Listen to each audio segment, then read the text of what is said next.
So you want to grow your business using YouTube. That is the perfect place to do it. And if you're wondering who I am, I've helped creators and business owners such as Nero Knowledge double his business revenue through YouTube. I've also helped Gavin double in fact, Gavin quadrupled his business revenue using YouTube.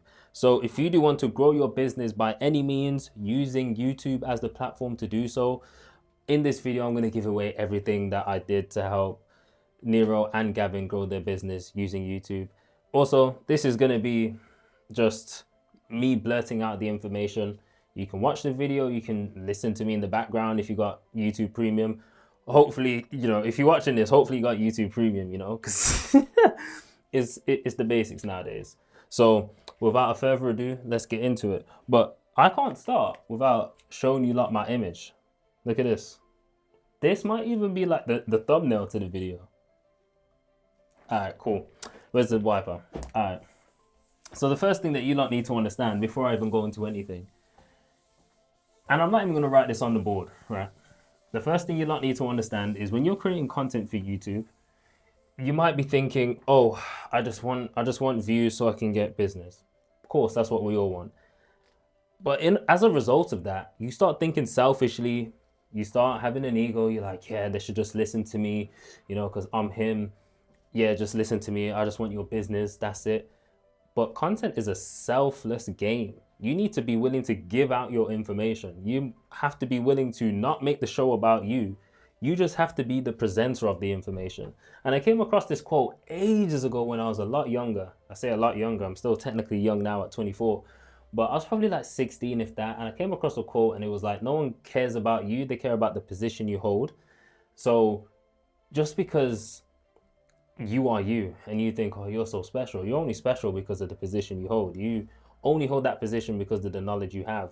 So don't think people come onto your video to care about you. You don't care about me right now. You just care if I can actually help you grow your business using YouTube.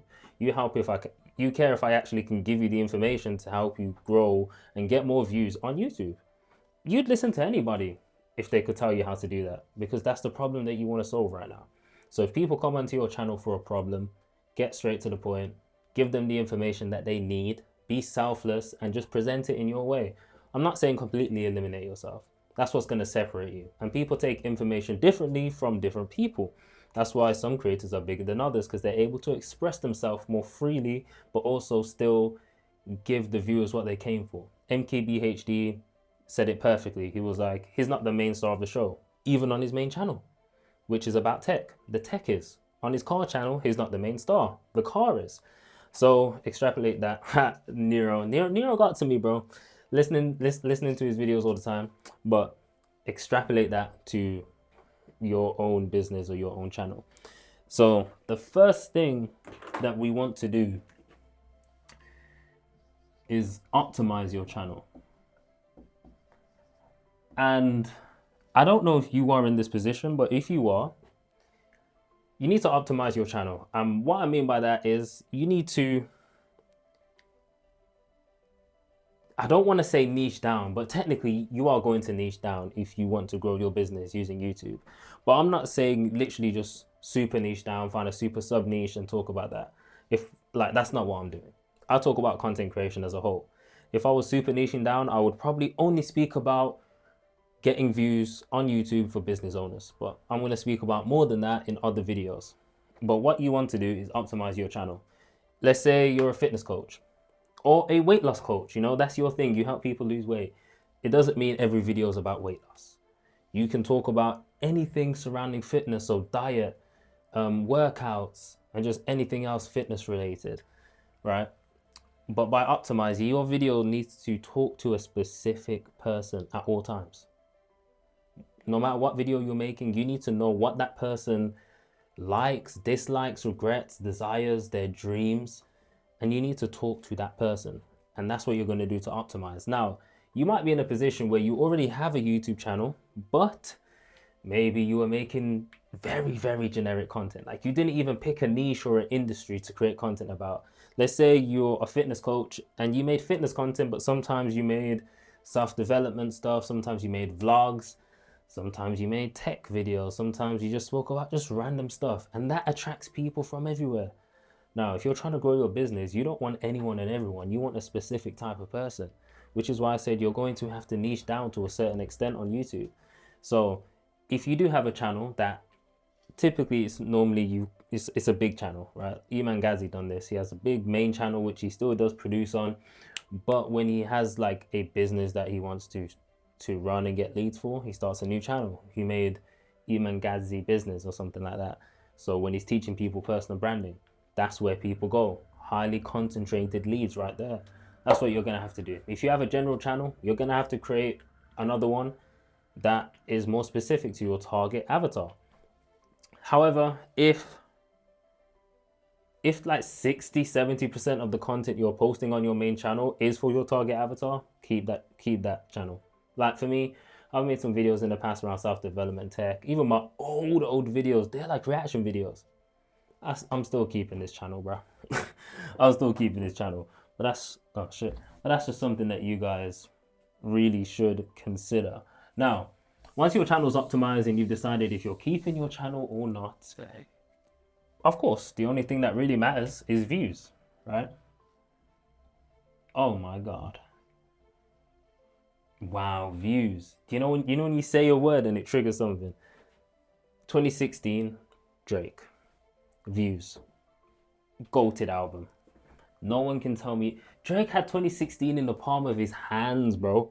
In the palm of his hands, bro. My Lord, how can... You know, just for that, I'm going to have to put Drake on the board. No Blaze.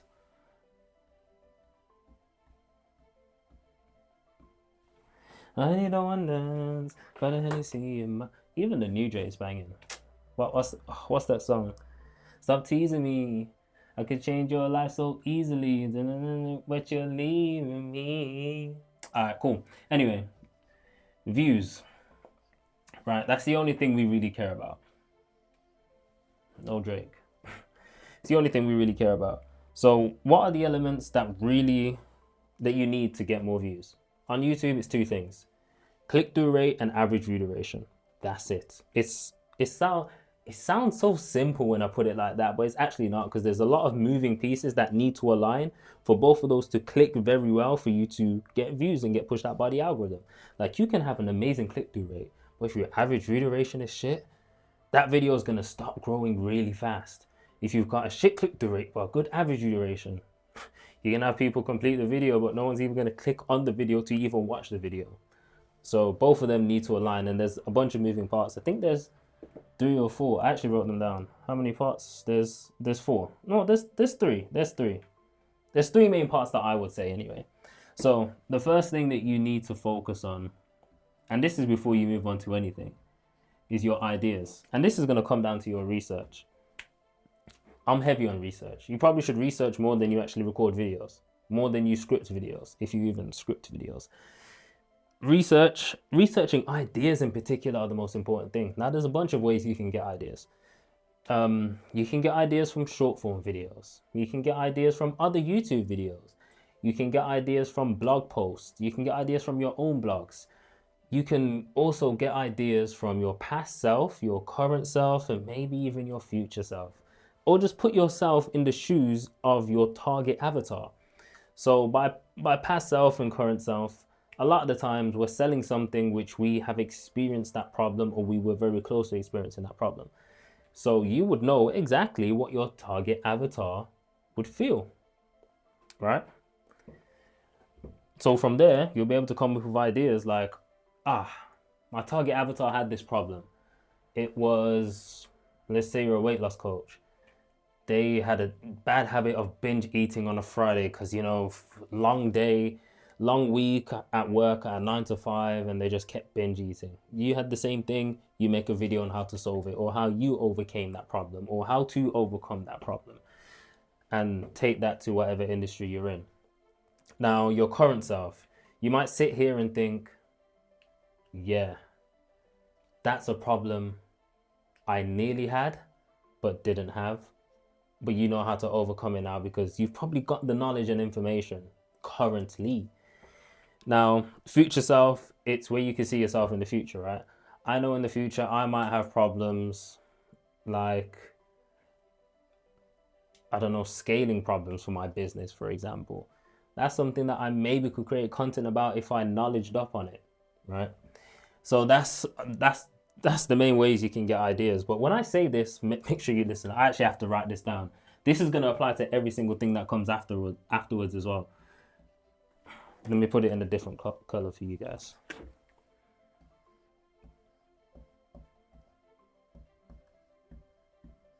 Outliers. So outliers is anything that outperforms the channel's average views, right? So let's say you go on my channel.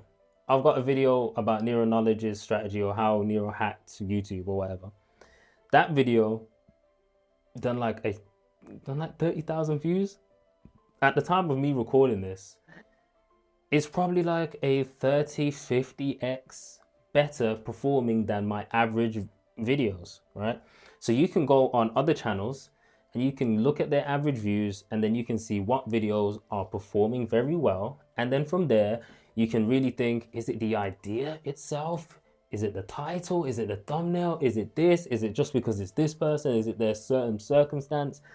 And then from there, you'll be able to be like, you know what, I can spin this idea into my own thing or into my own industry. And then there you would have a proven concept that people are interested in that angle, interested in that topic, and you can create a video about that topic.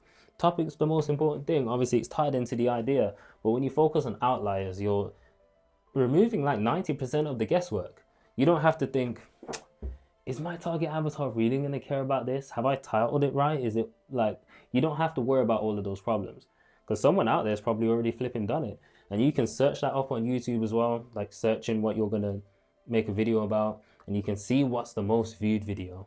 If it's got 10,000 views, you're probably thinking, and that 10,000 views is from someone with a bunch of subscribers, you're probably going to think, yeah, that's probably not the best thing for me to create. If they're only getting 10,000 and they got like 100 times more subscribers than me, I'm probably going to get like 50 views. So you won't do that. You'll find another way around that topic, come from a different angle, and then you go again. But outliers applies to everything that I'm going to talk about from now on. So an easy way to also check out outliers is vidIQ. Not sponsored, I wish. But vidIQ, you can download the Chrome extension. It's free. And anytime you go on YouTube, you'll see like a multiplier next to each video after it like loads up, and you'll see how much of an outlier that video is compared to that person's average.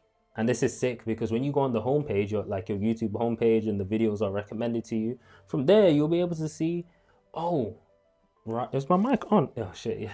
From there you'll be able to see, oh, this person just posted this video and it's 10 times better than their channel's average, or it was just posted 2 hours ago. Also, another thing before I move on and forget, when you're looking for outliers, try to find the most recent stuff. So if you find an outlier from 20 years, YouTube ran for that long? If you find an outlier from 12 years ago, you probably don't want to make that video. Time has moved on. People have moved on. They've already heard about the topic. People have already made loads of spin-offs of that topic. They just probably don't want to hear it again. So really focus on the years. I wouldn't go back more than 3 years. So take that into consideration when you're making your videos. Now, the next thing you need to focus on when you're making your videos is the title. I was going to put titles, but the title, right? Oh, it's not in the middle. This is annoying me. I'm sorry, guys. I'm going to have to rewrite that shit. I'm sorry, bro. It's not even in the middle again. Stop teasing me. I could change your life so easily. But you... Okay, this is the last time I'm doing it. I'm sorry, guys. Fuck. What is going on?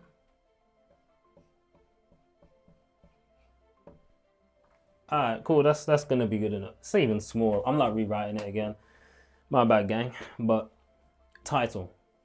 After you've done your idea, you need to think of the title. By the way, do this before you film anything. Before you do... Shit.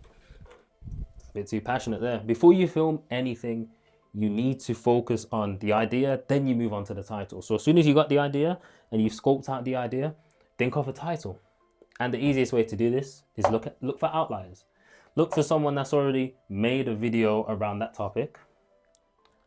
You look at their title. What keywords are they using? What angle did they come from?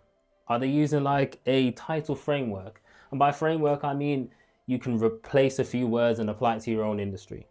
Like, how to is the most common one. How to X, how to solve a certain problem, how to do something. Or this is how this does this without this. Or 20 years of knowledge in X industry. Like, you'll see these frameworks once you start looking at titles consistently, and you'll be able to be like, oh, that's got potential. It's not my industry, but I see it a lot. It's trending right now. It seems to be working really well. I can use that, apply it to my industry, and boom, there goes takeoff. You know, no Migos. RIP. Who died again? Who died from the Migos? Quavo, Takeoff, Offset. It was Takeoff that passed away. Damn, that's dark, bro.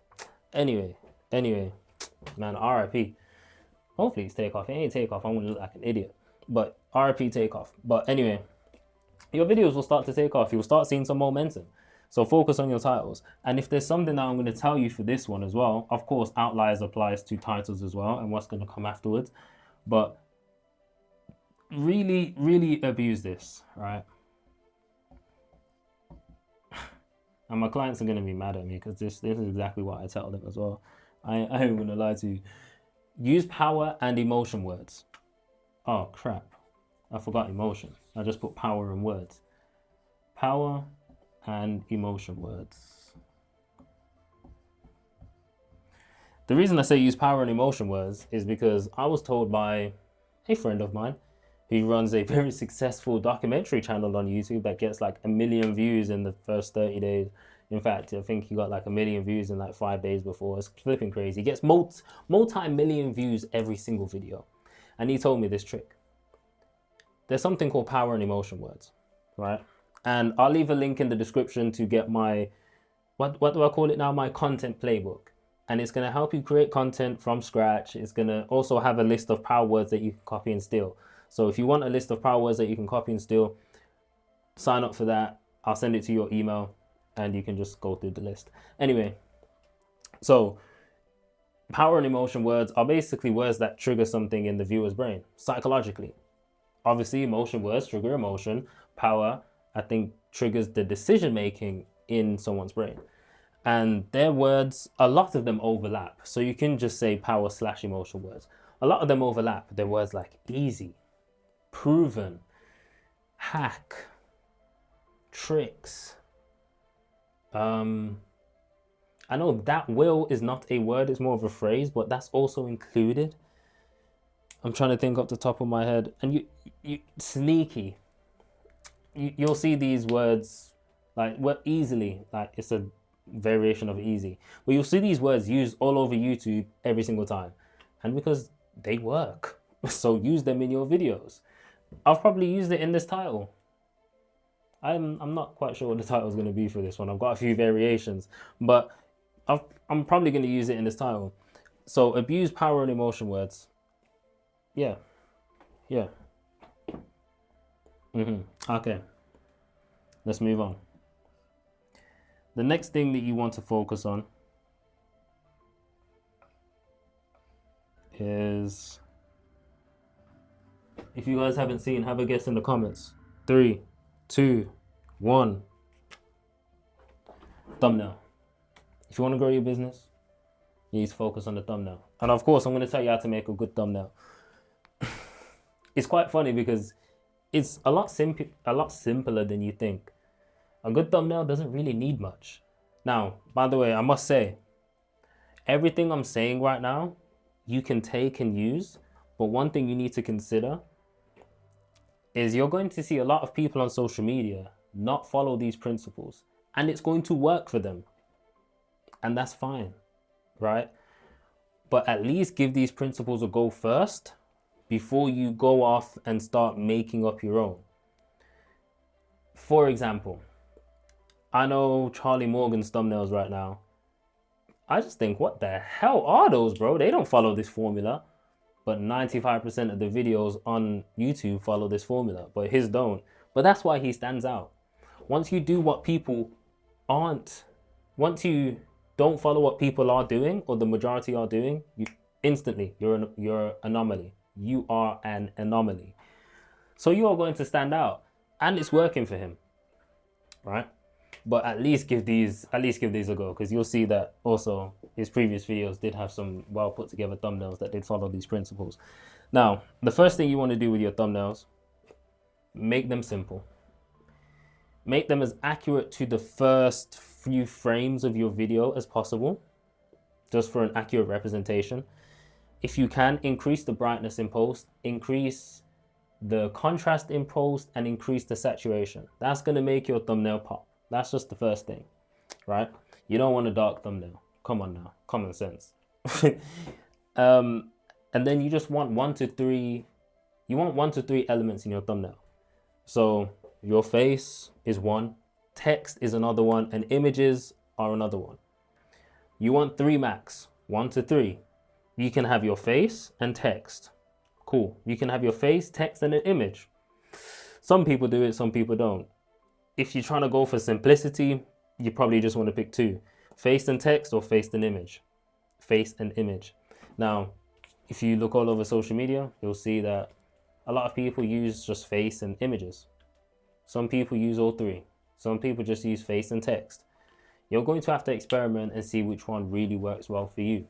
And there's actually one more point that I need to mention, which is going to play into experimenting and stuff like that. So keep it to 3 elements.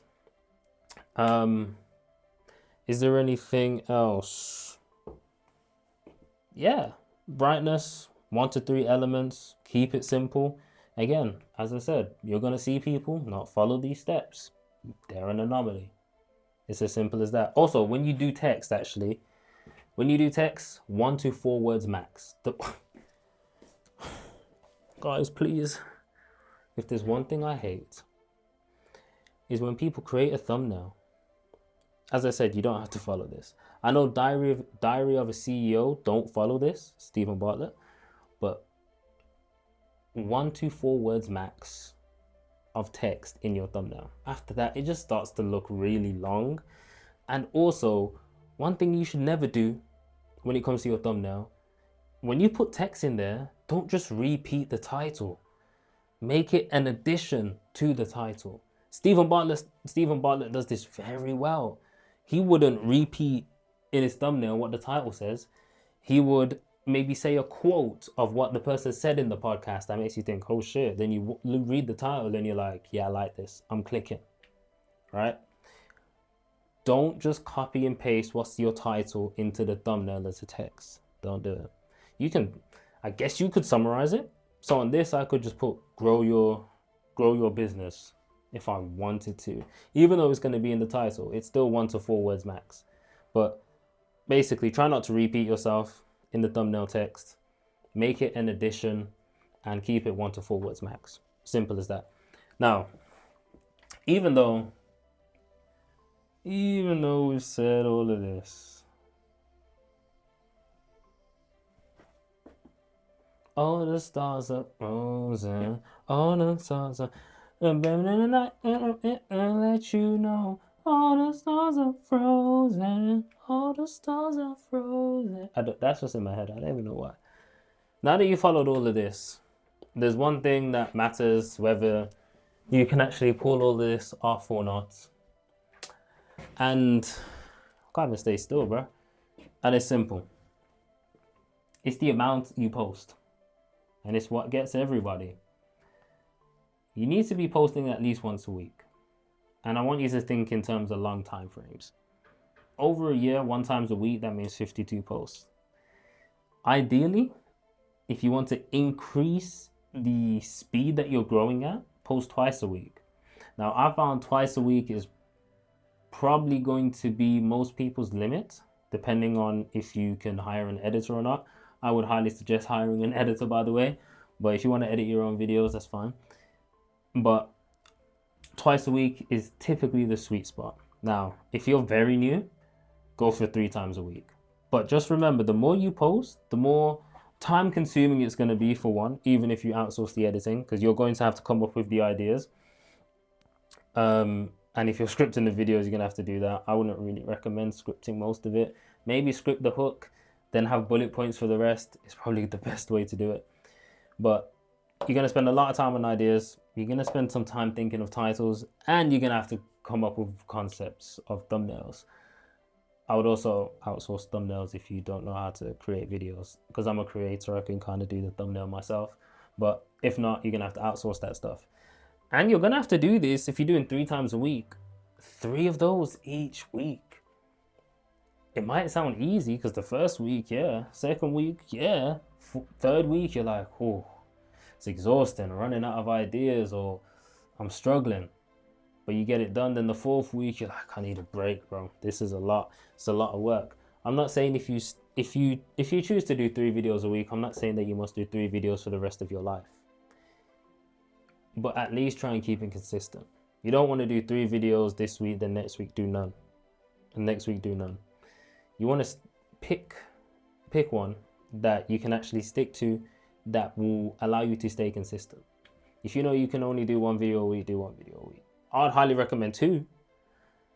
And I'll say push to do 2 if you want results faster, especially. And once you started seeing results, you could potentially drop back down to 1 video a week. Especially once you've got the hang of it and you know what people are liking from you, then you can drop back to 1 a week and really just focus on the idea. Making sure it's a good idea, get a good title, and just put all your effort into 1 video per week. But before that, you need to experiment. You need quantity. From quantity comes quality. But quantity can also grow your business, and quality can also grow your business. Also, if you are a business owner and you do need more help with growing your business using YouTube, I'll put a link in the description where you can work with me one-on-one to double your business revenue. And that's the end of the video.